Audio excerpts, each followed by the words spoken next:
I can have your attention, please. We have come to the part of the night where I guess is the reason we're all here for, the announcement of the Calabrese of the Year award. Ladies and gentlemen, put your hands together for the chairman of the Australian Calabrese Cultural Association, Mr. Vincent Morfudi, KC.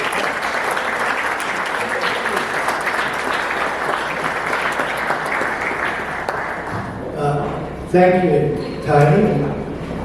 Again, I want to formally express my gratitude on behalf of the Association and personally to Tony Taylor, who again has donated his talent as the MC for tonight. And, you can see why I think he's got the best voice on radio.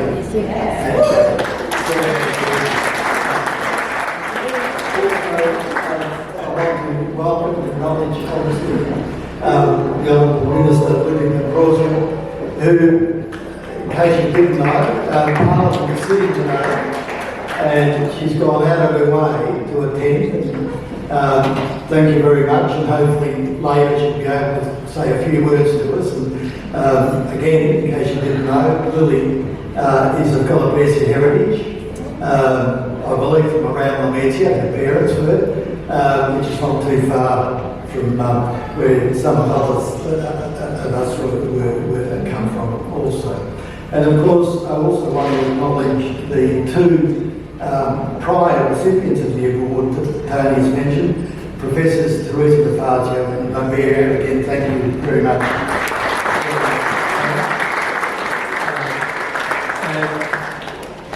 And obviously, I want to thank all of you, members and friends who have come to what is the fifth Australian Calabrese Cultural Association Calabrese of the Year for 2023. And before I say a few words about the recipient, I want to also publicly and formally acknowledge the work of the other members of the board, namely Pat Locker, Joe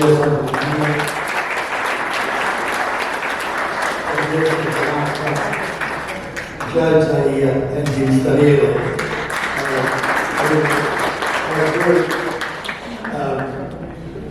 Very, very hard for the association to have the success that I believe we've had. And obviously, we all are grateful to our families who, although they may be in the background, we would not be able to do what we've been doing without their support. So, again, I want to apologise. The other formal part of the business I've got to do is there are a number of apologies that I've been asked to express. Firstly, the Premier of Victoria was invited. It was an apology because she had other commitments. Again, as I say, Parliament is sitting today. The Consul General of Italy apologising because she said she had institutional duties to perform tonight at another event. And the Leader of the Opposition, John Pizzuto, is an apology because he also, I believe, is tied up in Parliament and probably has got a by-election that he's got to deal with. Otherwise, I'm sure that he would have been here.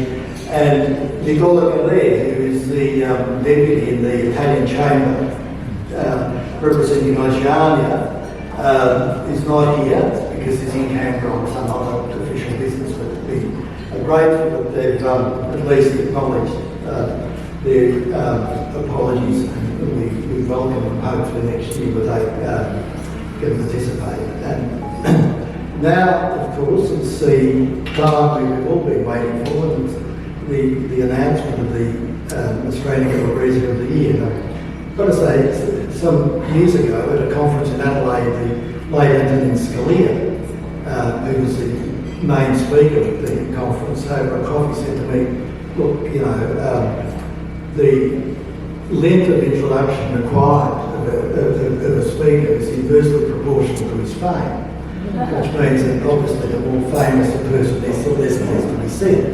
And if that's the case, then in this case, all I would have to do is simply give you the name of the recipient, and that would be sufficient.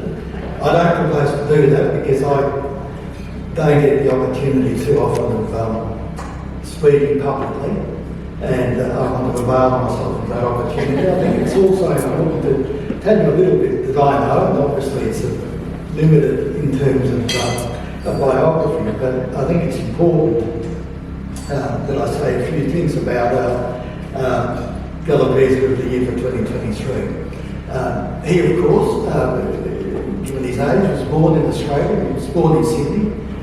His parents are Calabrese, and although with the getting of wisdom and age, he now lives in Melbourne. It's how it that he's living in Melbourne.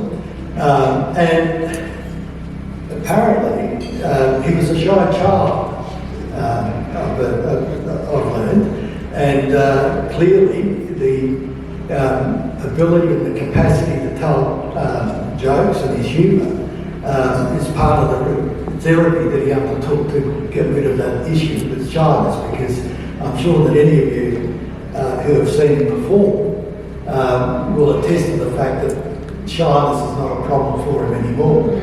The other factor, which is maybe not very well known, is again, as a young person, he wanted to be a rock star.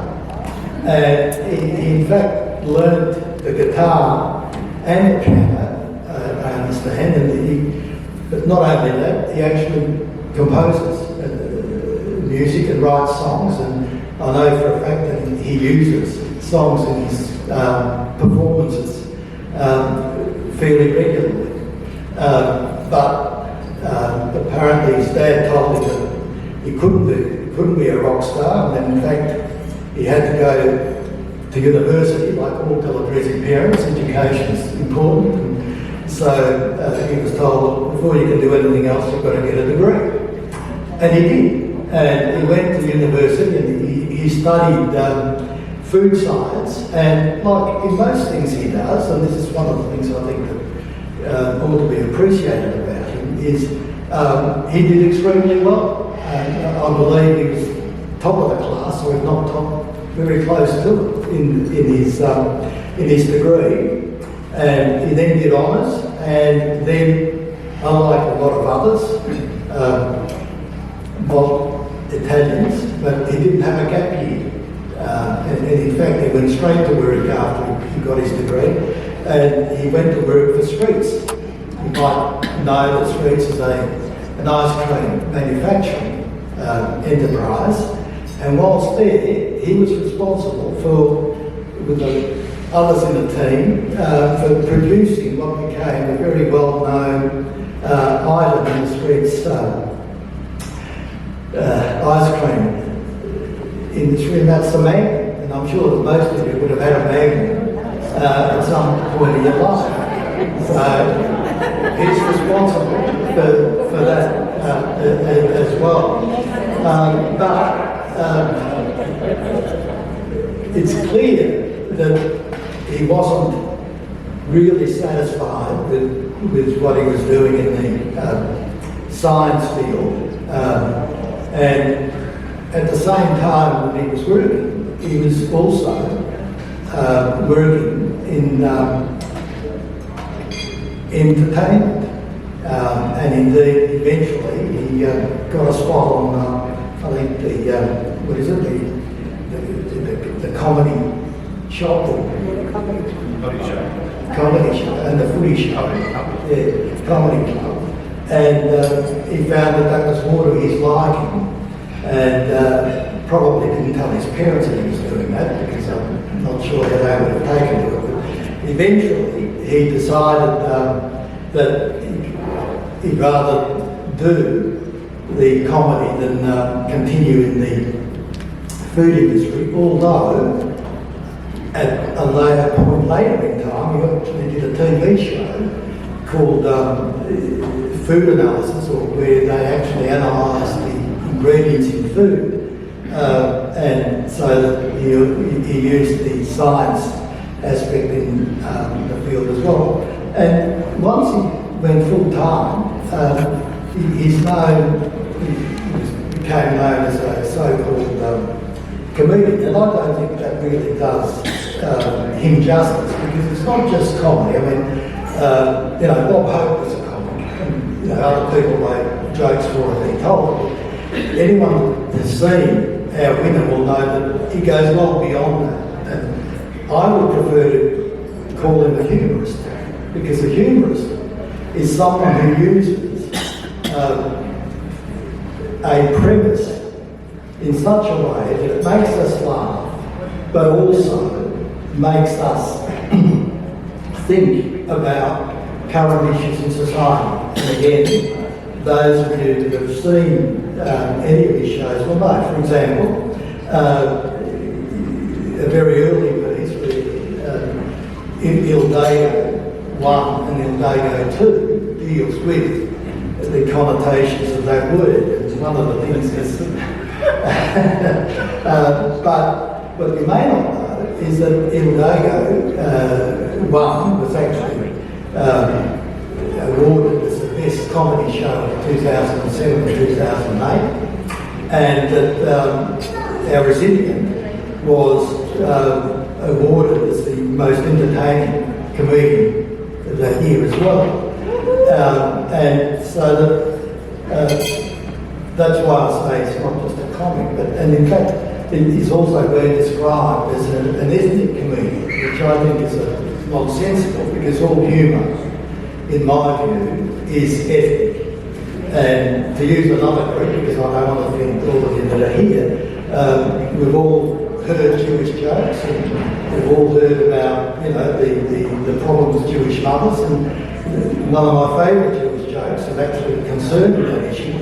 And why I mention this, because I think the joke is so good, because whenever it's told, people laugh irrespective of whether they're Jews, Muslims, Italians, or whatever.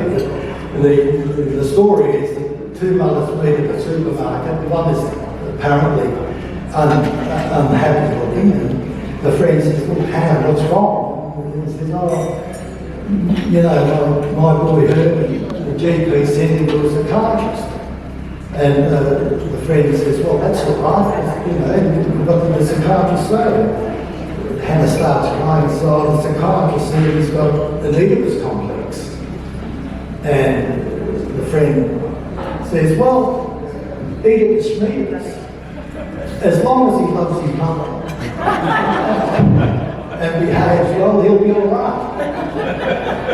And as I say, although it's meant to be a Jewish joke, everybody recognises it, and it's human.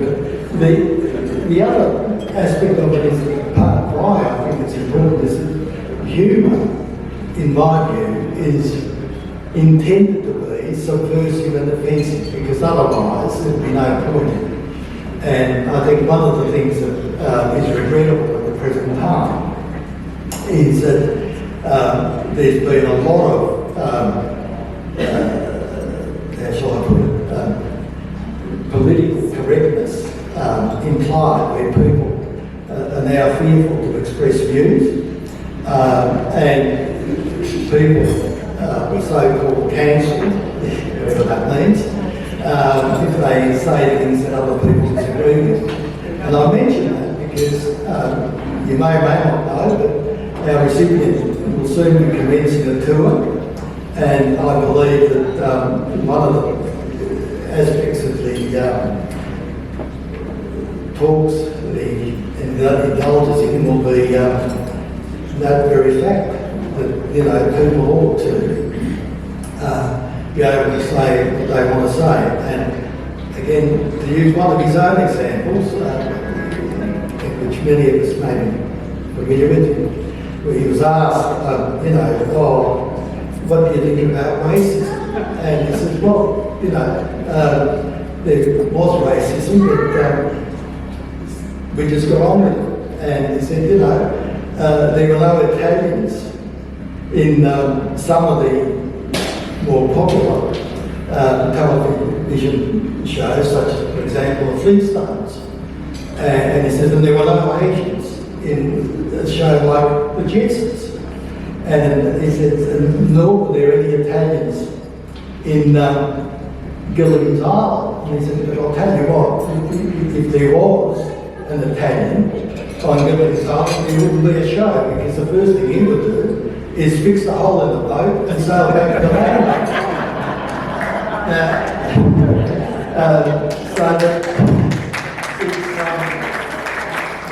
And that's why I say he's not just a comedian. He's a very intelligent person. He's obviously a very acute observer, not only of his immediate family and surroundings, but indeed the broader society. And that's now verified, because although he has been apparently the biggest bilingual, recognised as the biggest bilingual comedian internationally, and has played to full houses, not only in Australia but in the US, Canada and Europe. And I have to say, regrettably, we'd asked him to come to the conference in Bengal in September, but he couldn't, because I think he had a concert, I think, in Brussels, or one of the other cities in Europe. So his humour is such that it appeals right across the board, and throughout what makes him also unique is that he is proud of his Calabrian and Italian heritage, and albeit he uses it in his performances, I think that's an aspect of the show that we all should have actually think about, because without pride in one's heritage, then one doesn't have anything, in my view. And I think that our recipient exemplifies that. And the other aspect is that in being able to laugh at ourselves, it indicates that we've reached a level of maturity and security, both at an individual and communal level, where we can use humour to show that we're secure in what we are. And before I introduce you, there are two aspects that appeal to me, which are at different extremes. One really deals with an issue in society at the time, which may or may not still exist, and the other shows his security in his own persona in a self-deprecating story that he tells. The first is the person, an Italian, is obviously attending some public function, because apparently from out of the crowd someone yells to him, "Why don't you go back to your own home?" And the Italian responds immediately with, "Which one? Number 5." So that highlights again the underlying themes. And the other one, and this is really my favourite, it's apparently had to do a show in Sydney, and he went to do a sound check, and having done that, he went out on the footpath, I think probably for a smoke, might be more to relax, and as he was standing there, and the attractive young lady's walking up, stares at him, and then says, "Oh, you're Joe Avati." He says, "Yes, I am." "You're a comedian?" I said, "Yes, I am." And he's thinking, obviously, she's here to buy tickets. And she says, "Oh, you're so funny. My mama loves you." and then keeps walking and leaves him alone. But I can assure you, Joe, that we all love you. And another thing I must say is that I wish that I was your age, I had someone who could have made me laugh as you do every time I hear you. So ladies and gentlemen, can you please put your hands together for the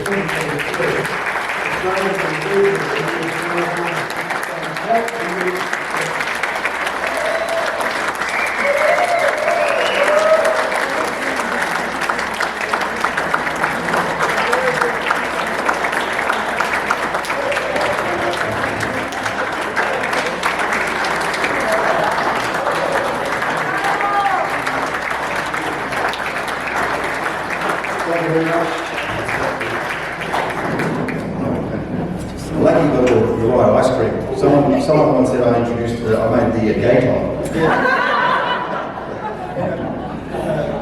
No, that's the award. And I've got to say about the award, this is made by Lucky Rock, who's the internationally known gold and silversmith. And so the creative aspect is Lucky's, and the financial aspect is his brother Pat. So thank both Pat and Lucky.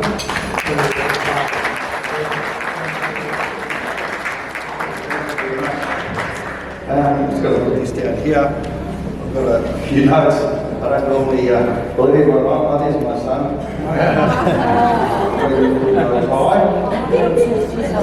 See, recording, here we go. Look, say hello. Hello.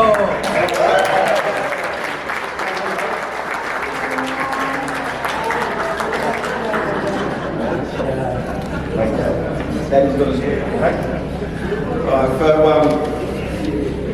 ladies and gentlemen, it's an honour to be. Yes? These are my notes. Yeah. He wants to perform. How do you?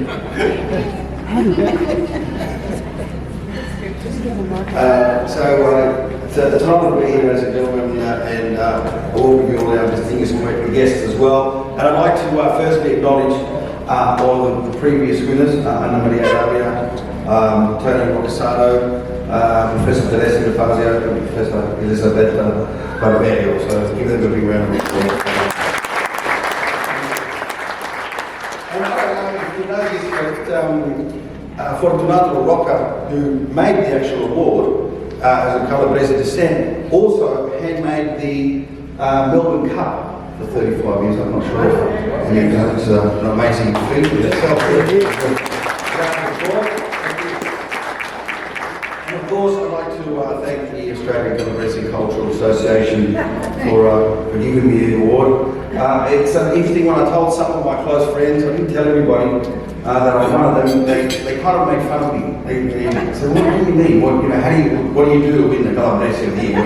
You ate the most soprasate, what did you do? Did you eat the hottest andouille? So, you know, and it wasn't that known. And I just want to say that through my platform around the world, through my social media followers that I have, I will make sure that I will publicise this as much as possible and make it a little bit more well known. So, thank you for that.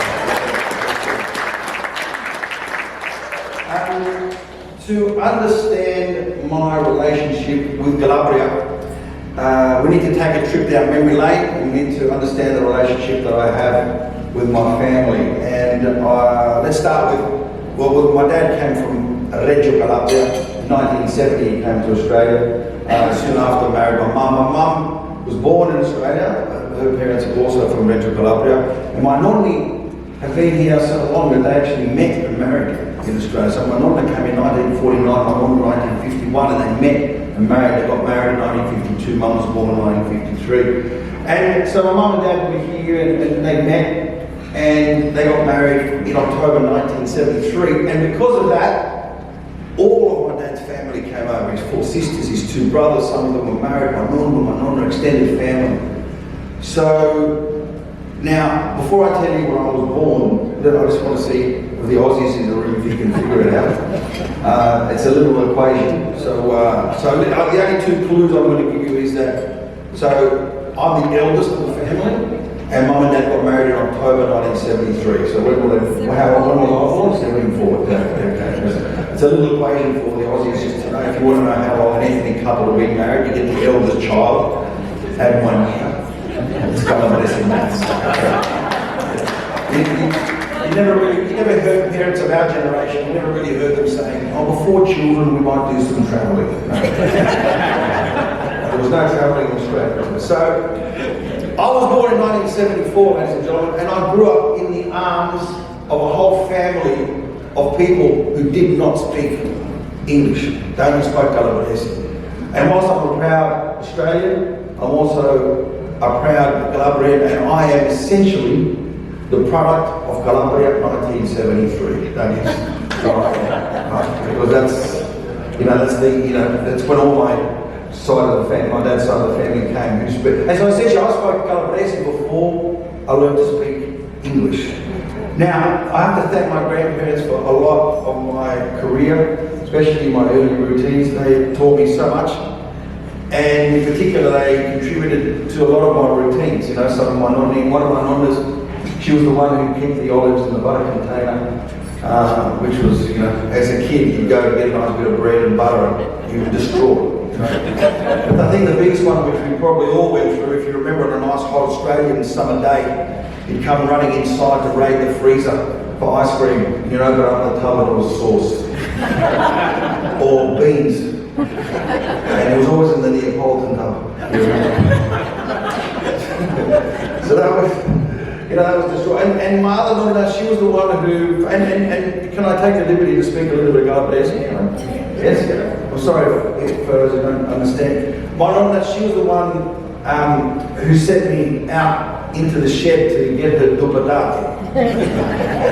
And this became my famous routine, which launched my career all over the world. And of course, as a 6 or 7 year old, I went out to the shed to get a dupadati, and just 2. And I brought them back. I said, here, nonna, you wanted 2 potatoes, I bought you 2 potatoes. And of course, every Italian nonna would get upset and she said, what do you mean, solo duba podcast? What do you mean, just 2? I said, well, nonna, you want a dupadati, I bought you dupadati. And that's what I learned for the first time, that 2, the Italian didn't mean 2, it meant 8 or 9. So you can imagine how upset she was when the next week when she sent me to buy 2 kilos of meat and came back later.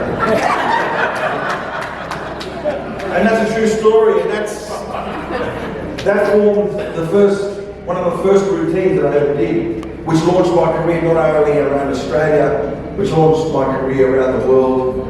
And then I did another, actually at the Reggio Calabria Club here in Parkville, I recorded an album which ended up being the #1 comedy album for 18 months in North America. And on that was a routine called Nonno's Car Accident, and which then launched my career all over the world. And I've been pretty much touring on the back of it. But we grew up, you know, very Calabrese. My brother and I, he's not here with us anymore, but I know he's looking down. We had a lot of fun, you know, when we would go to visits. We'd visit one another, other family members, and of course we'd get the warning speech. Not to carry biscotti, you know, and of course you get in there and the biscotti on the table, you know, just staring at the biscotti and you knew that, you know, if you grab one, you know, you get killed.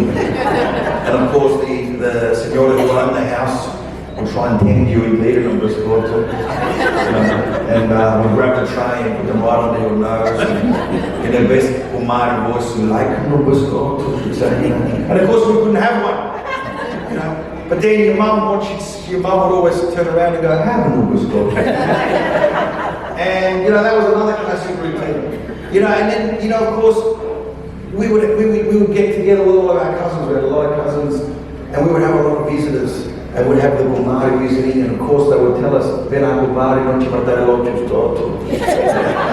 And she had a bug eye, and of course, when she arrived, we didn't know which one to look at. And you know, that's the way we grew up. We grew up very Calabrese. We hung out with Calabrese friends, other Italian Calabrese. And I've never used this in the show, and this is the first time I actually say it publicly. I'll never forget, we're driving, because I'm from Sydney, as Vince would have said, and we're driving to town, and one of my friends was driving a little bit erratically, and the police pulled us over, and he was so Calabrese, and the policeman pulled us over and he said, "Son, is this your car?" And he said, "Yes, it is." And he goes, "Well, what's your Reggio? What's your Reggio?" And he looked at him and he said, "The Reggio Calabria." That's how Italian we were. I love the language. That's what I love about being Calabrese as well. You know, we learned to speak Calabrese before we learned to speak English, a lot of us. And the first time we learned to speak English is when we went to school.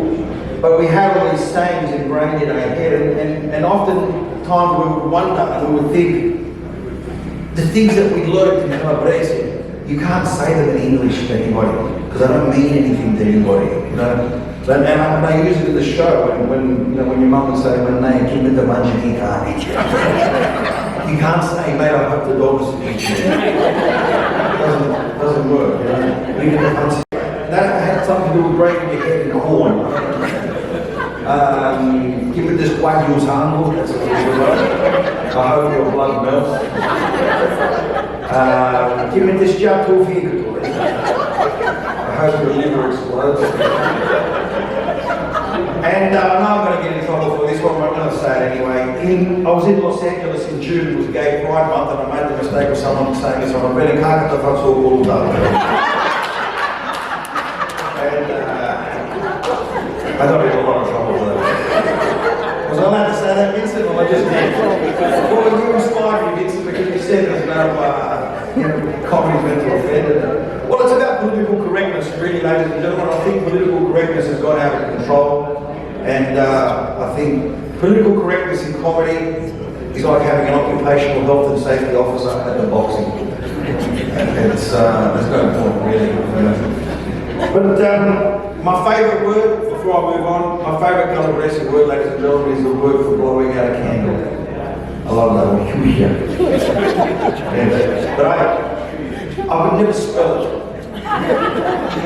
You know, because hushia wasn't a word, it was a sound, wasn't it? And then a Calabrese lady came up and she told me how to spell hushia. It's H-I-U-H-I-J-A. So it was very interesting, I learned that. But jokes aside, ladies and gentlemen, can we just have a little bit of quiet at the back? Thank you, sorry, thank you. Thank you. All jokes aside, ladies and gentlemen, this year has been my biggest year ever. I performed 157 shows around the world. Started off in Australia, went to New Zealand, all through America, all through Canada, England, Ireland, Scotland, and Belgium. I was in Belgium in September. I've performed in cities this year I've never performed at before: Los Angeles in California, Pittsburgh, in Pennsylvania, Edinburgh in Scotland, Musmechlin in Belgium, and even in Australia, Townsville. I've never done a show in Townsville. So it was a big thing for me to keep on expanding. I performed 2 sold-out shows in July in Montreal during the Montreal Comedy Festival, which is the biggest comedy festival in the world. And 2 weeks ago, I announced for the first time that I will be the first Australian comedian ever to perform in Italy. I'll be doing a show in and I'll also be doing 2 shows in Calabria in July. So I'm really proud about that. Now, am I boasting? Yes, I am. And there's a reason why I'm boasting. Because I've had a great 12 months, ladies and gentlemen. But to be able to say that I won the Calabrese of the Year has made my year. Thank you very much. I'm not going to keep you on and on. I know we're going to have some Joe now, but I'd like to say some thank yous if I can. Mum and Dad are here now. Mum and Dad came from Sydney for the event. They had no idea. I just said, oh look, we're doing this Calabrese of the Year. Did you win? I don't know. I just kind of did that, you know, because I know that they're proud, but I know if I said it to my dad, he'd say, hey, it's a wood. He'd probably start bringing all of his mates. So I thought I'd keep this one to ourselves. So thanks, Mum and Dad. Give them a round of applause.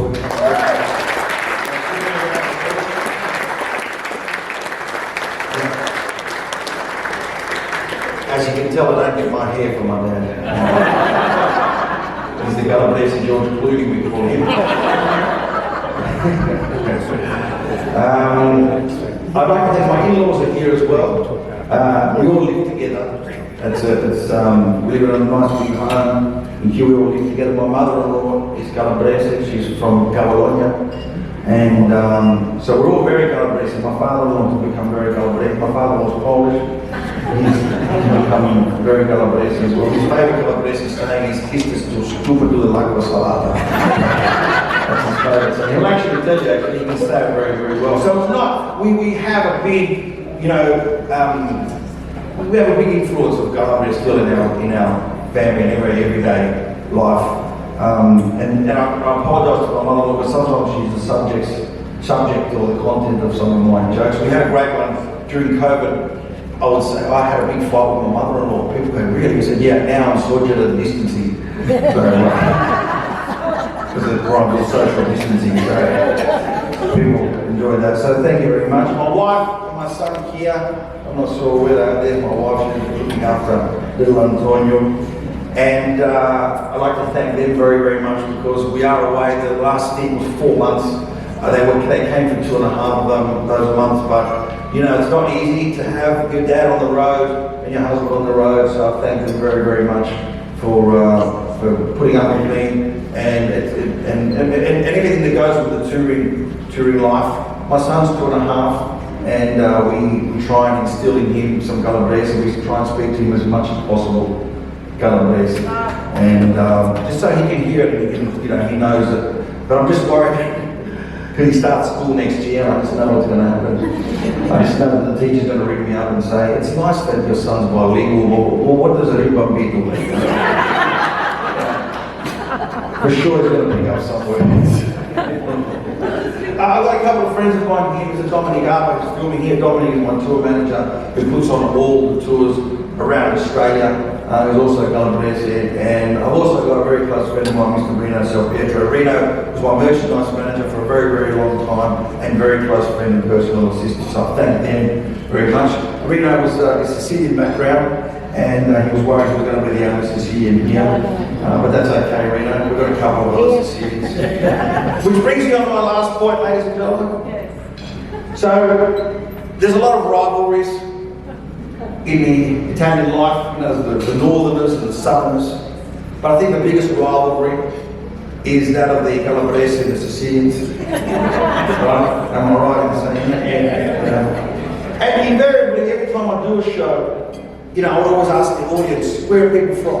Where are the Italians? The Italians would cheer. The Greeks would cheer. The Lebanese and the Croatians. And then I would say, have we missed out on any other country? Invariably, there's always someone who say, yes, Italy.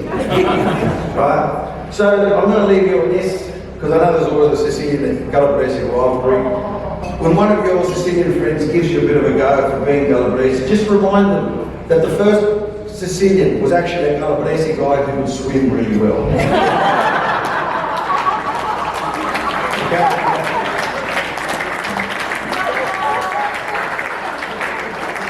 So once again, ladies and gentlemen, I thank you very, very much, and it's an absolute honour. I will cherish this, and I will publicise this as much as I can. Thank you very much.